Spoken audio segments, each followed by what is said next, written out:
Deus no coração, autor, Jorge Antônio. Capítulo 13. Meu eu divino. Enquanto me recuperava da cena violenta, que havia experimentado na minha encarnação anterior, meus pensamentos estavam confusos. Mentalmente pedi perdão a Deus, por todo o que havia visto, e compreendi, quanta injustiça ha existido desde sempre neste mundo, por culpa de alguns, que comandam na obscuridade, conscientemente ou não, provocando guerras entre os povos, que só tratam de viver em paz, e da melhor maneira possível. Agora muitas pessoas estavam conversando, trocando impressões das experiências que tinham vivido, ou melhor, ainda estavam revivendo, já que a sessão de ayahuasca havia sido temporariamente suspensa, para um descanso após de cerca de 5 horas, de intensa atividade paranormal. Sentia que o meu amor por Deus crescia a cada instante, muito mais agora, porque entendi que sem perdão não haveria paz nem reconciliação. Na verdade, eu acreditava que todos nós éramos inocentes, lutando pela sua sobrevivência. O mal foi escondido por aqueles que nos governam, através do medo, criando conflitos e crises deliberadamente. Minha crença de que somos espíritos encarnados, vivenciando experiências na matéria, estava sendo fortalecida, quando entendi que o destino de cada um de nós nos leva a mostrar quem realmente somos, quando amamos ou odiamos, movidos pelas circunstâncias da vida. Evitei falar com as pessoas ao meu redor. Ninguém acreditaria no que eu havia revivido, pois a maioria delas falava de visões sem sentido, ou situações que pareciam ter vergonha de alguns fatos que tinham visto. Havia uma atmosfera de ansiedade para continuar esta experiência individual para cada um dos participantes. Estávamos todos comendo as frutas que ali estavam, em silêncio, digerindo muitos sucos de água, devido à visível desidratação de cada um. Adorei trocar algumas palavras com minha filha, que agora estava calma, e também maravilhada com as experiências que ela estava tendo naquela noite. Era a terceira ou quarta vez que ela participava desse tipo de reunião, e ela me perguntou o que eu achava da força da ayahuasca. Como era minha primeira experiência, acreditava que todos haviam regredido às suas vidas passadas, como as que eu havia vivido. Minha filha me explicou que não era assim, e muitas pessoas só sentiam depressão, e por isso choravam e adormeciam. Outros se viam em corpos de répteis, ou em situações de vida, que depois se envergonhavam, e preferiam mantê-los em segredo. Depois de comer e beber, à vontade, o coordenador da sessão ofereceu para tomarmos mais uma xícara de chá de ayahuasca, para reforçar as visões ou regressões, como havia sido no meu caso.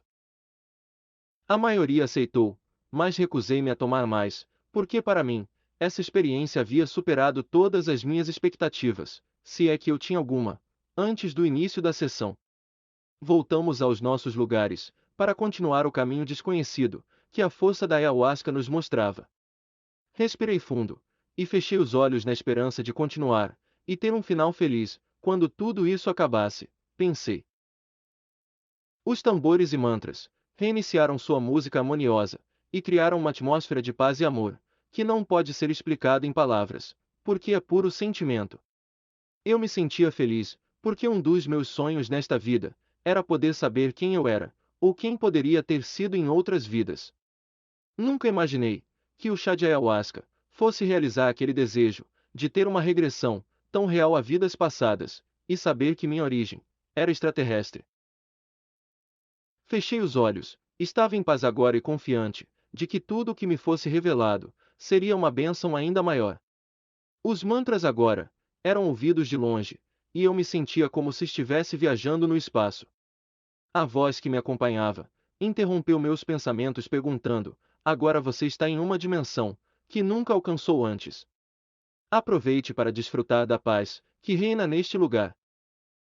Eu ainda estava focado em meus pensamentos de gratidão, e sem pensar muito no conselho da voz misteriosa dentro de mim, perguntei: olha, gostaria de saber uma coisa que me intriga desde criança.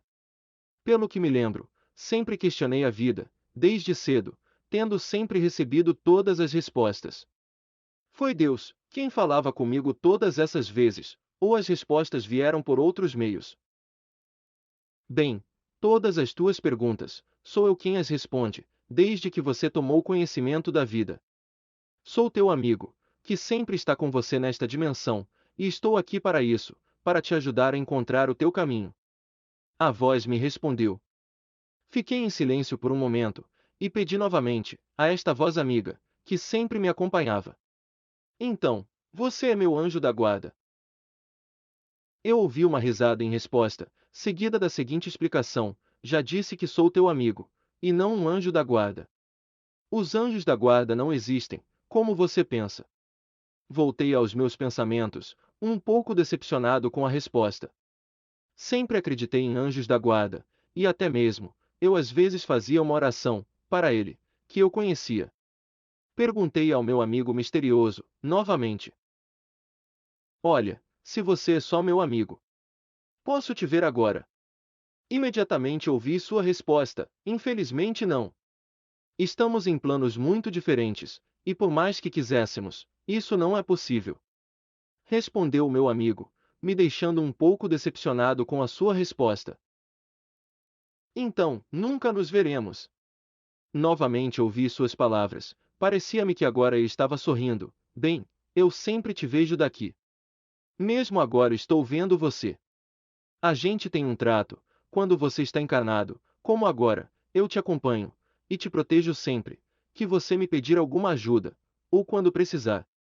Agora, quando eu encarno, você fica ao meu lado, cuidando de mim, e dando as respostas, que eu te peço. Então, você me vê o tempo todo. Suspirei mais resignado pensando, é bom que não estejamos sozinhos nesta vida, além de nossa família de sangue e amigos, também temos nossos amigos espirituais invisíveis. Uma nova dúvida nasceu em minha mente, e fiz uma nova pergunta à minha alma amiga. Escuta, se não é Deus quem responde as minhas perguntas, como saberei as respostas quando você me perguntar, caso você esteja encarnado, e eu te acompanhando? Sua resposta foi imediata, e fiquei muito feliz em ouvi-la. Na verdade, é a fonte suprema, Deus, Criadora de todas as coisas, que nos dá todas as respostas. É que neste plano, você teria que estar em um estado de consciência muito elevado para poder ouvir, meditando em estado zen. Por exemplo, todas minhas respostas, que eu falo para você, é sempre Deus quem as dá para mim, e eu só as repito para você. Meu amigo espiritual concluiu. Mais uma vez, eu estava tentando entender as palavras dele, e falei impulsivamente, confirmando que não havia entendido. Ah, então, Deus nunca fala conosco pessoalmente, mas por meio de outras pessoas, que estão no mundo espiritual. Naquele momento, houve um silêncio imenso ao meu redor. Eu não ouvia mais nada. Tive a impressão de que meu amigo tinha se retirado, deixando-me sozinho, e agora estava bem longe de mim. Eu me sentia com a sensação de ter falado alguma besteira grave, o que me produzia vergonha, como quando alguém fala algo muito errado sem pensar. Enquanto tentava reorganizar meus pensamentos e tentar entender o que estava acontecendo dentro do meu cérebro, eu senti como se uma explosão fosse acontecer, ou algo parecido. Lembrei-me dos dois terremotos que estive presente em maio de 1960, quando no Chile, na região de Concepción, aconteceu um dos maiores terremotos de 8,79,2 graus na escala Richter no século passado. O mesmo ruído que antecede nos terremotos, como se milhares de pedras rolassem ao mesmo tempo, produzindo uma ressonância ilimitada, dando a impressão de que poderia explodir a qualquer momento. Tudo isso agora se repetia, mas dentro do meu cérebro. À medida que esse ruído aumentava, fiquei com medo de ter dito algo errado. De repente, senti a sensação de que meu cérebro ia explodir em milhares de pedaços, e dentro dele ouvi uma voz que ecoou no espaço como uma explosão. Tem alguma coisa que você me pediu, e eu não dei. Eu congelei, quando ouvi aquela voz que eu não esperava. Estava produzindo ainda um eco da última palavra. Dei, dei, dei. Antes de me recuperar, a mesma voz, no mesmo tom de autoridade, me falou com a mesma intensidade e força, com um sentimento de amor ao mesmo tempo. Faltou alguma coisa para você, nesta vida. E antes que a voz continuasse falando, me fazendo sentir ingrato e injusto, pelas minhas dúvidas, respondi quase gritando em meus pensamentos, silenciosos: Desculpe, senhor, me desculpe, não foi minha intenção. Eu não estava reclamando, era apenas curiosidade. Por favor, me perdoe. Abri meus olhos, e voltei para a sala de cerimônia da ayahuasca. Estava assustado, com essa experiência da voz do meu Deus interior, meu coração batia rápido e feliz ao mesmo tempo. Sentia-me privilegiado por isso. Fechei os olhos, e a voz do meu amigo, agora estava calma e feliz. Satisfeito agora. Alguma outra pergunta? Sua sessão está terminando. Respirei fundo, fiquei satisfeito, com a experiência que o chá de ayahuasca me tinha proporcionado. Por que eu não teria conhecido este chá antes? Pensei. Antes de abrir os olhos novamente, uma nova dúvida nasceu em mim, e sabendo que a sessão do ayahuasca podia se encerrar a qualquer momento, me apressei em perguntar pela última vez: por favor, posso te fazer uma última pergunta? Imediatamente obtive a resposta. Você pode perguntar, estou aqui para isso. Respondeu meu amigo. Bom, desde que vim morar no Brasil, há quase 40 anos, sempre me perguntei se eu fiz certo em vir morar neste belo país, e não em outro. Você sabe se esse era o meu destino, ou eu o mudei? Seguiu-se um breve silêncio, e aos poucos, apareceu a imagem do rosto do Cristo Redentor de braços abertos, exatamente como eu a tinha visto da janela do avião, quando cheguei ao Rio pela primeira vez. Senti novamente a mesma emoção daquela vez, uma alegria imensa no meu coração, porque me sentia protegido. A voz do meu amigo interrompeu aquele momento especial falando: a quantas pessoas Jesus recebeu de braços abertos, ao chegar a este lindo país, da maneira como você foi recebido. Preciso explicar isso. Ele terminou sua resposta. As luzes da sala de reunião se acenderam, e a música dos mantras parou junto com o som dos tambores. Todas as pessoas pareciam estar acordando de um sonho, muitas pareciam ter chorado muito, e outras pareciam felizes. Alguns também mostravam expressões de desapontamento, como se não tivessem gostado da experiência, ou suas expectativas não tivessem sido atendidas. O líder, coordenador da sessão, posicionou-se em frente ao grupo, que ele coordenou, na sessão do Santo Daime, como ele costumava chamá-la. Olhando para todo o grupo, com calma, mas ansioso, por saber como cada um de nós tinha feito a viagem, movido pela força da ayahuasca, disse: então, quem quer vir aqui contar o que viu, ou vivenciou durante a sessão de 6 horas, sob a influência do Santo Daime? Como ninguém falava, e todos estavam calados, levantei-me, e fui até o centro do grupo, na frente de todos, para contar o que havia vivido naquelas horas. Na verdade, eu havia revivido parte de minhas encarnações passadas, desde que vim para este planeta, há 13.000 anos, quando o continente Atlântida afundou. Antes de começar a falar, fiquei olhando para o grupo, sem saber o que os outros haviam vivido naquela noite. Fiquei menos entusiasmado, pensando que poderia passar por louco, ou presunçoso, por compartilhar minha experiência, com a regressão de uma parte de muitas de minhas reencarnações, e no final, meu Deus interior falando comigo. Preferi ser breve, mais eloquente, e até um pouco eufórico.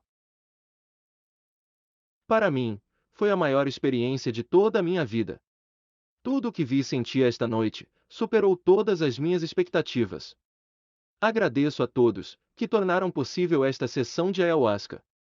Fez-se um silêncio, que senti que todos esperavam mais, para eu contar sobre a minha experiência, mas agradeci com um gesto, e concluí: isso é tudo que posso revelar, muito obrigado.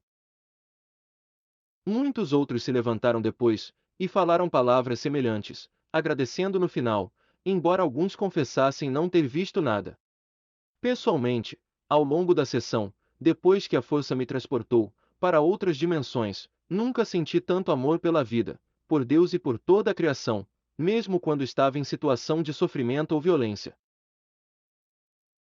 Minha maior felicidade era que meu eu superior havia falado comigo, e ele me amava, com um amor incondicional, acima de todos os meus erros e defeitos. Depois da sessão do Santo Daime, as mesmas pessoas voltamos juntos, todos amigos da minha filha, que tínhamos vindo de carro. Ao retornar, falamos com entusiasmo sobre nossas experiências naquela noite. O dia começava a clarear, e voltamos devagar, depois de uma madrugada acordados. O único que se deitou, um pouco antes do retorno, foi o motorista do carro, que decidiu dormir um pouco mais de 2 horas, após o término da sessão. Estávamos todos felizes, conversando sobre coisas superficiais, mas óbvias, sobre como foram bem organizados todos os rituais, os mantras, acompanhamento dos tambores, e toda a proteção dos guardiões, que permaneceram de pé a noite inteira, embora eles também tivessem tomado sua dose do chá milagroso. Lembrei-me das últimas palavras do meu mentor invisível, a quem ainda chamo de anjo da guarda, embora ele tenha dito que éramos apenas amigos. Quantas pessoas Jesus recebeu de braços abertos, quando chegou a este belo país, da forma como vos recebeu. Lembrei também que ele tinha me falado, assim que terminava a sessão, as luzes acendiam, e o líder da cerimônia nos chamava a todos para voltarmos. Agora você entende o motivo do teu acidente, tantas cirurgias e momentos de perigo que você enfrentou, e ainda poderá enfrentar até o fim desta vida. Todo o karma acumulado na tua última encarnação como guerreiro indígena, você deve pagá-lo como prometeu antes de nascer. Ainda terei que passar por mais testes. Eu estava pensando nisso, quando cheguei ao meu destino junto com minha filha. Minha esposa não tinha dormido a noite toda, nos esperando ansiosa, para saber do que se tratava esse misterioso encontro, que tinha durado mais de 15 horas, desde que nos despedimos no dia anterior. Como todos nós estávamos morrendo de sono, fomos deitar, deixando para depois compartilhar nossas experiências, as da minha filha e minhas. Nem minha filha, nem eu sabíamos o que havia acontecido naquela noite, com cada um de nós separadamente. Quando acordei, enquanto tomava banho, me sentia feliz, e via em minha mente, o tempo todo, milhares de mandalas brilhantes, com lindas figuras geométricas dentro em círculos luminosos. Perguntei mentalmente ao meu amigo espiritual o que significavam aquelas maravilhosas figuras, que se assemelhavam a mandalas, feitas com luzes de 1000 cores, em forma de círculos, e distribuídas com geometria perfeita. A voz interior me respondeu: quando teus chakras se alinharam, sob o efeito do chá de ayahuasca, teus neurônios também se reorganizaram. Isso produziu um equilíbrio entre teus corpos de luz, para que eles pudessem cruzar os diferentes portais e visitar outras dimensões. Na verdade, o que você ainda está vendo são teus neurônios e suas respectivas energias entrando em contato um com o outro.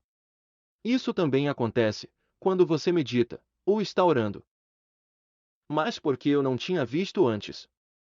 Perguntei mentalmente, enquanto via esses maravilhosos círculos luminosos, com complexas figuras geométricas de perfeita simetria. Você ainda está sob a influência da ayahuasca, mas isso deve desaparecer em 2 ou 3 dias.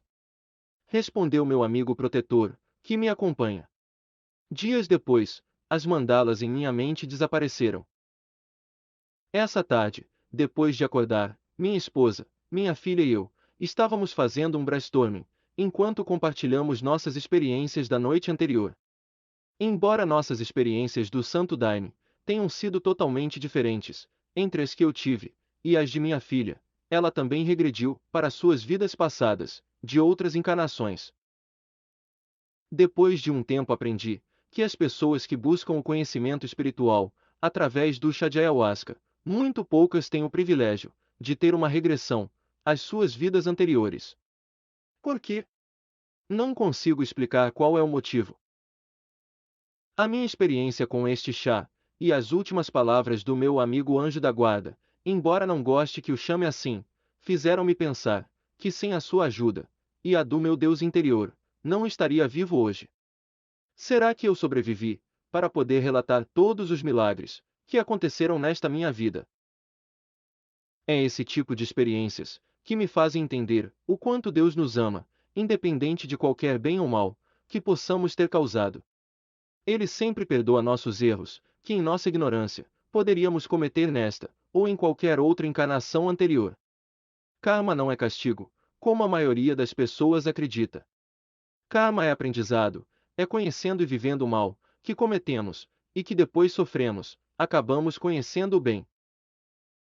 Se não passarmos pela dor que causamos, como podemos saber o sofrimento que sofreram as nossas vítimas?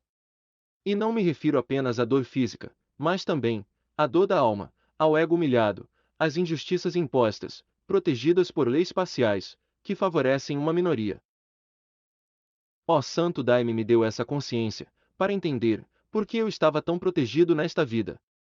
Foram verdadeiros milagres, que aconteceram, para me proteger de uma série de perigos, por parte do meu amigo angelical, e do meu eu divino superior, que teve a consideração de me dizer, que ele está sempre comigo como eu estou sempre com ele, dentro do meu coração. Compreendi, que sou a própria vida, passando por experiências nesta dimensão, para expandir minha consciência. Assim como um dia, poderei habitar, em uma das moradas do Pai, que Jesus prometeu, quando viveu entre nós. Muitos acreditam na má sorte, e não no karma imposto pelo destino. Há também aqueles que pensam que o destino não existe, e o sucesso é produto da competição individual, ou pelos próprios méritos. Ao contrário, quando fracassam, acreditam que foi por incompetência. Poderíamos passar horas, ou talvez dias, meses e até anos, falando sobre filosofia, religião, ciência ou misticismo, para tentar explicar o que não sabemos, e acreditamos ter a explicação de tudo, de acordo com nossas crenças. Bem, eu não vou discutir nada disso, não sobre o que eu acredito, ou não acredito. Contei parte da minha história de vida, nesta encarnação, que começou aos 20 anos, com uma cartomante amadora, que aprendeu a ler as linhas das mãos como hobby, e queria ver o meu destino, como ela mesma disse na época. Tudo o que está escrito neste livro é real, e não ficção, embora alguns acreditem que pode ser uma fantasia criada pela minha imaginação. Eu mesmo era cético, antes de viver esta experiência, apesar de acreditar na reencarnação desde criança. Sempre tive fé na existência de Deus, e minha lógica me dizia que se a vida terminasse com a morte, a própria vida não teria razão de existir. Bem, hoje eu acredito no destino, no karma, nos milagres, e em tudo o que isso possa significar. Eu sei que muitas pessoas dizem que milagres não existem. A verdade é que são os nomes diversos que damos às manifestações e acontecimentos que não temos o poder de realizar, por nossa capacidade humana. É ao universo que cabe reunir os meios para que as diferentes situações que conhecemos como coincidência se realize. Dependendo do que você fizer na sua vida, você terá um final feliz ou não. O destino não é um fim, mas o caminho a seguir, que foi traçado entre muitos outros, antes de nosso nascimento. Muitas vezes, para cumprir um karma plantado pelo seu destino, você deve superar as provações, e é aí que acontecem os milagres, ou momentos de sorte. Caso contrário, todas as dificuldades você terá que resolver sozinho, sem a ajuda de outros. Eu, pessoalmente consegui tudo, tendo sempre a Deus no coração. No meu caso, para cumprir meu destino, aconteceram todos os tipos de coisas, que alguns chamam de sorte, coincidência, e outros de azar ou acaso, segundo o ponto de vista de um otimista ou pessimista. Agora que entendo melhor, graças à ayahuasca, meu destino começou, muito antes da médium anunciar, que eu seria vítima de um acidente. O fim ou desenlace desse acidente dependeria das minhas atitudes, podendo ser fatal, com sequelas, ou apenas como mais uma experiência. Pelo que me lembro, meus karmas começaram muito cedo, quando fui atacado por um touro furioso, e para fugir caí em um pântano, e não morri por milagre. Possivelmente, fui salvo por meus protetores espirituais, para pagar o karma no futuro, por meio de um acidente de carro, quase 40 anos depois. Houve muitos outros momentos, de quase morte, em que fui salvo por um milagre, mas não os citei neste livro, para não perder o foco do meu acidente de carro, e da revelação dada pela ayahuasca. Uma das coisas mais importantes nesta vida, era não saber qual era o meu verdadeiro destino, causado por um karma de uma vida anterior, que deveria pagar, com esse acidente, entre outras coisas. O maior conhecimento que tive foi entender sobre reencarnação e, principalmente, como desenvolver minha fé. Eu questionei Deus, pela primeira vez quando criança, sobre as diferenças de oportunidades com as quais as pessoas nasceram. Através do Caboclo no Brasil, do Livro dos Espíritos de Allan Kardec e da Ayahuasca, entendi que não há injustiças, senão o despertar da consciência. Foi minha fé interior que entregou o meu destino nas mãos do Deus que existe dentro de mim. Além da doutrina de Allan Kardec e dos livros de Francisco Cândido Xavier e outros médios sobre a vida após a morte, entendi que a vida continua em outras dimensões. Embora eu também tenha passado por algumas experiências extrasensoriais, não relatadas aqui, o que realmente abriu minha consciência foi o Santo Daime, onde revivi momentos de algumas de minhas vidas passadas, entendendo o porquê da verdadeira razão de viver. A vida ensinou-me nesta encarnação, quando procuramos encontrar um motivo para entender o porquê das injustiças que todos sofremos nesta vida, não compreendemos que foram sempre as nossas próprias ações no passado que as causaram. Quando você tem uma boa ideia e se esforça para realizá-la, desafia ou conquista esse objetivo, sua vontade e conhecimento nem sempre são suficientes para obter os resultados esperados. Pode ser apenas mais uma experiência para aprender algo novo, ou expandir a consciência para outro nível. Por outro lado, entendi o que minha sábia avó materna me disse quando eu era pequeno: sempre faça a primeira coisa que seu coração mandar, mesmo quando não tiver certeza do resultado. Nunca sonhei em deixar meu país e um dia ser estrangeiro, muito menos ter dupla cidadania como a que tenho agora, mas acredite, não foi ideia minha, foi a vida que me trouxe até aqui. Minha chegada ao Brasil me ajudou a conhecer a Caboclo, que veio me ajudar e proteger. Foi o Santo Daime que me mostrou quem sou, e não o que pensava que era. Embora não acreditasse no destino indicado em minha mão, indicando o que um dia aconteceria, também não sabia o que teria que fazer para continuar vivendo, mas tudo aconteceu sem a minha participação consciente. Foi assim que Deus entrou no meu coração. Todas as vezes que tentei cumprir minhas vontades, na maioria das vezes falhei. Cada vez que pedi ao meu Deus interior: Senhor, faça a sua vontade, porque a vontade dele sempre é a certa, as coisas se resolveram facilmente, sem a minha participação consciente. Não fui eu que decidi fazer uma cirurgia no cérebro, que foi realizada sem minha opinião, mas foi essa cirurgia que salvou minha vida. Hoje, mesmo depois de quase 30 anos, desde o meu acidente, que deveria me matar ou deixar sequelas, continuo mais vivo que nunca, com Deus em meu coração, porque sem a sua ajuda, este livro nunca poderia ter sido escrito. Fim do livro Deus no Coração.